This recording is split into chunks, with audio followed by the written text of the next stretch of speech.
Pennsylvania is considered one, if not the most important battleground state in this presidential election. The Commonwealth will be in the spotlight come November 5th and possibly for days after that, depending on how long it takes election workers to count those ballots. 4 years ago, Donald Trump's Stop the Steal movement was birthed in Pennsylvania. That is when the then president and his campaign spread disinformation about voter fraud. In reality, Trump's lead in Pennsylvania dwindled as Pennsylvania's 67 counties processed millions of mail-in ballots.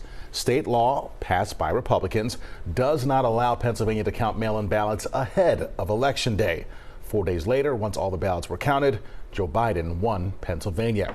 Fast forward to today. CBS News Philadelphia is investigating how officials secure your vote here in Pennsylvania. That's right. Over the course of this week, we're going behind the scenes with poll workers in 5 Pennsylvania counties. Every county does it a little bit differently. And yesterday, we took you to battleground Bucks County. That's a purple county, as we all know. Indeed, it is. Now we're headed to Montgomery County to go behind the scenes as well. Yeah, well, Natasha and Siafa, I got to tell you, it's interesting as we look at each of these counties. It's like an election unfolds in every single county. They run it a particular way. So 4 years after the 2020 presidential election, the vote count took days. Officials admit that did not help with instilling confidence in the process.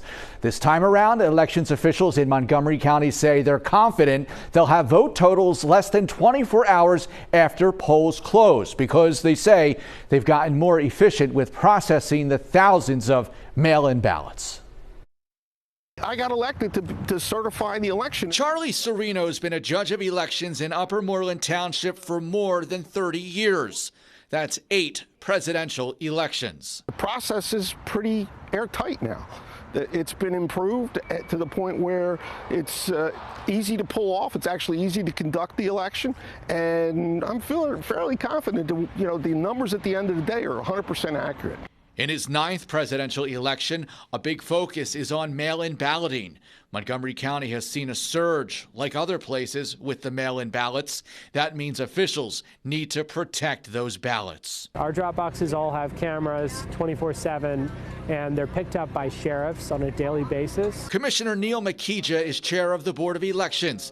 He says those drop boxes, located across the county, allow voters to drop off their ballots anytime between now and Election Day. Another option for voters, the county recently rolled out a mobile voting office, a truck that can be found around the county at fall festivals and other events. People were able to register to vote. They were able to request a mail-in ballot and then submit it on the spot. One-stop shop. One-stop shop. On wheels. On wheels, yeah. What it means come Election Day, all of those thousands of mail-in ballots will amount to an onerous counting process that can't begin until polls open at 7 a.m. on Election Day. Montgomery County's vote count happens in this complex in Norristown.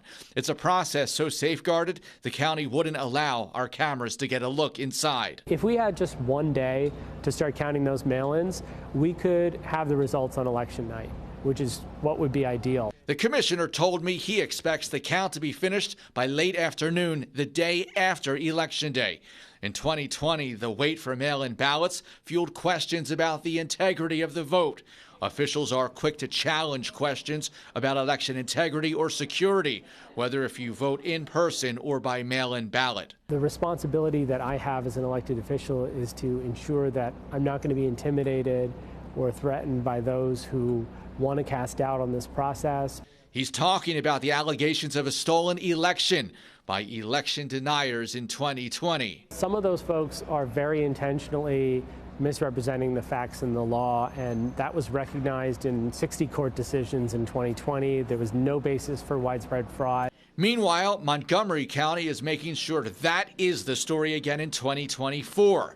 For Charlie Serino, his Election Day work will wrap up when he delivers sealed bags to the county containing discs that record vote tabulations, part of a redundant system, along with the paper ballots, in case there are questions about the authenticity of election results. What's that moment like when you turn that over?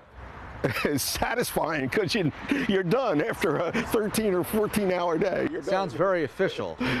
It is official. You know, you sign an oath in the beginning that you're going to obey all the laws of Pennsylvania voting, and you know everybody to come in is counting on us to do it right, and we do our best to do it right. Well, people there like Charlie Serino add these elections are put on or managed by people who are your neighbors and community members. And like other counties we've covered, Chester and Bucks, they encourage those with concerns or even doubts about the process to get involved and to become informed. So on the ground right there, these judges of elections we're speaking to, salt of the earth people, believers in the process. Not always, though. Some were doubters, they told me beforehand, but they see how it works and they're convinced the integrity is there. And they know how important their role is in this whole process. A vital role, and it happens in thousands of precincts across the state of Pennsylvania and nationally. Yeah, Liz Crawford was mentioning the same thing about the skepticism, and there are a lot of well-intentioned voters who have questions about security, so this is a great project by you and Liz and the entire team.